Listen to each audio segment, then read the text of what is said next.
জামাত Islamic দল, কিন্তু তারা সিগারেট বিতরণ করতে আছে জনসম্মুখে। এই জন্যই হয়তো কইছিল সংসদে বইয়া যে সিগারেটের দাম বাড়লো কেন। জনতারে ভাবিব কাচান বিড়ি খোদে রোকে বার পাল্লা তোয়া টানে উড়বে আল খাল্লা খুলে দেও ঘরের জানলা জিতবে।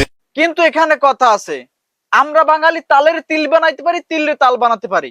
আসলে কি তারা সিগারেট বিতরণ করছে? और अभी तो रुको, क्लाइमैक्स अभी बाकी है। তোমার যদি কাজ লাগে, কর্মসংস্থান লাগে, আমরা জামাতের পক্ষ থেকে ব্যবস্থা করব। নেতা সাহেব কবে করবেন ব্যবস্থা? হাজার হাজার মানুষ রাস্তার পারে বইয়ে রয়েছে, মাস্টার্স পাস করিয়া তারা রিক্সা চালাইতেছে, কিন্তু কর্মসংস্থান পাইতেছে না তার যোগ্য মতো। কিন্তু আপনারা কবে ব্যবস্থা করেন?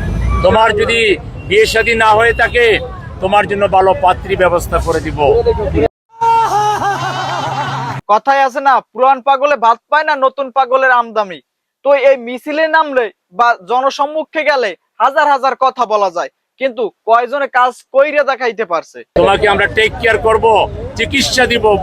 ডিপ্রেশন তাজু ভাই কইছিল যে চরে আজ যায় আর গোদগদ করিয়া মাছ খায়, আবার ওপারে যায় গোদগদ করিয়া মাছ খাই এপার চলে আয়। এখন কাকু এত গোদগদ না করিয়া কয়জনাকে কর্মসংস্থান তৈরি করে দেন, কয়জনাকে বিয়ে দিয়ে দেন দরকার হলে, তারপর মিডিয়ার সামনে গদগদ করে যদ্দূর কর কইতে থাকেন।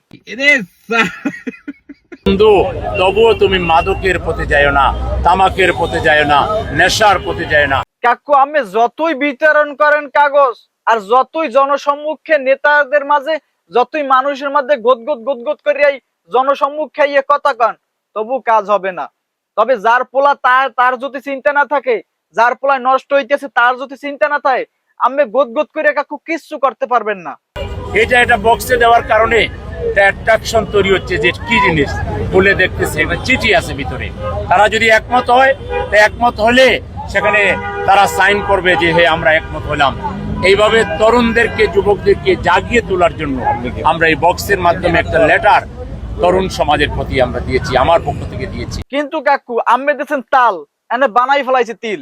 আম্মে দেশেন ভালোর পানমে, কিন্তু এনে মব বাহিনীরা তারা বানাই ফেলাইছে একটা বিশাল কাহিনী, যে আম্মেরা বা জামাত সিগারেট বিতরণ করতে আছে জনসম্মুখে, একটা কেলেঙ্কারি লাগাই দিছে।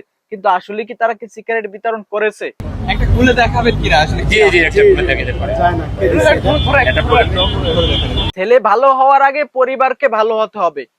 কারণ ছেলে চাইলো মধু, কিনে দিলাম মধু, ছেলেটা ভালোর জন্য চাইলো নাকি খারাপের জন্য চাইলো সেটা আমরা বুঝলাম না।